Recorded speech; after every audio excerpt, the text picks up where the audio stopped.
Hi, chào mọi người. Hôm nay mình sẽ mukbang tô hủ tiếu nhà nấu nha, rất đặc biệt. Mời mọi người ăn cùng mình nha.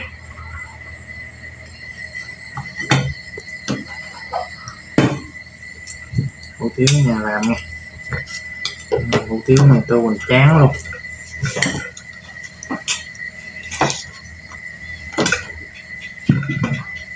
Càng cua này, càng cua nhà mình có luôn nha. Càng cua nhà mình làm để bán thịt đó, mình bán thịt cua với càng cua chung á.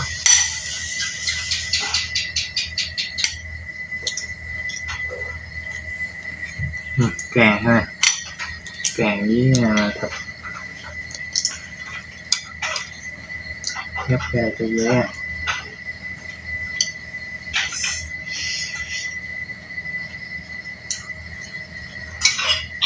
Đây, nước tương ớt Chinsu.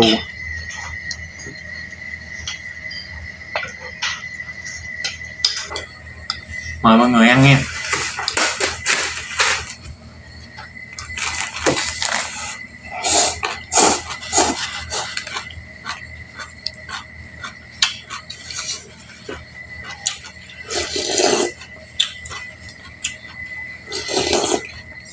Tô hủ tiếu siêu to.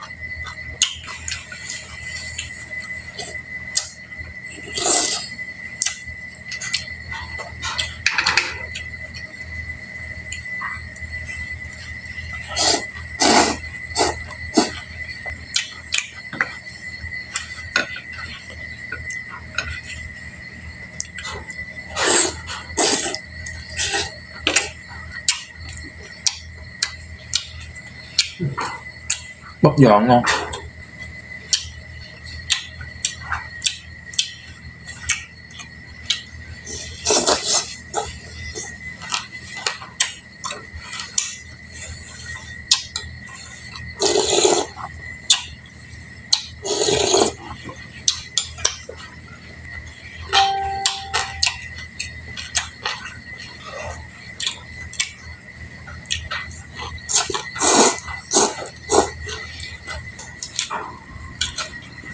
Càng cua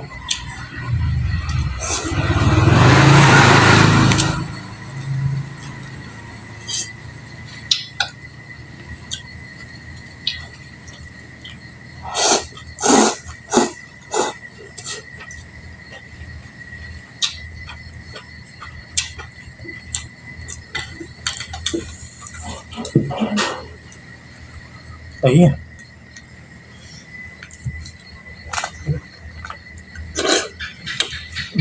Béo mọi người.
Ngon mọi người.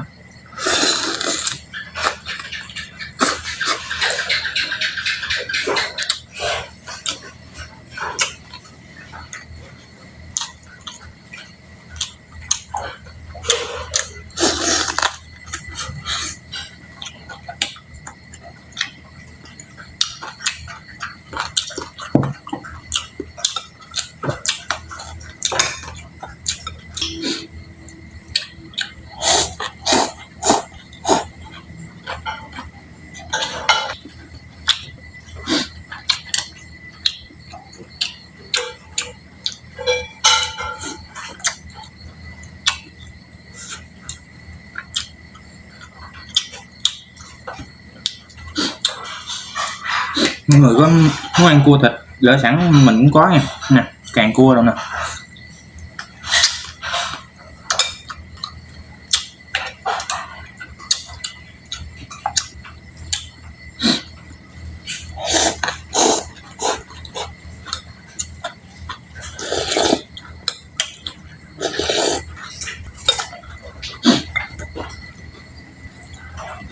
Lâu lâu ăn hủ tiếu lại ngon.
Miệng càng thấy biết ngon ha.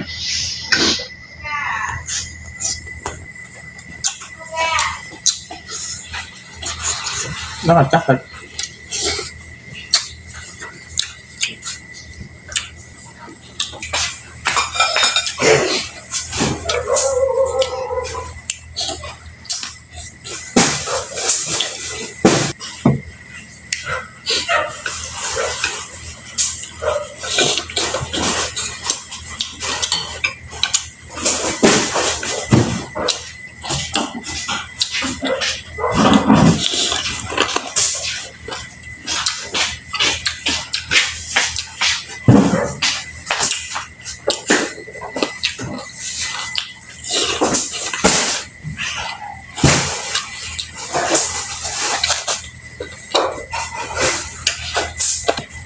Chào mọi người nha. Đây clip mình đến đây là xong.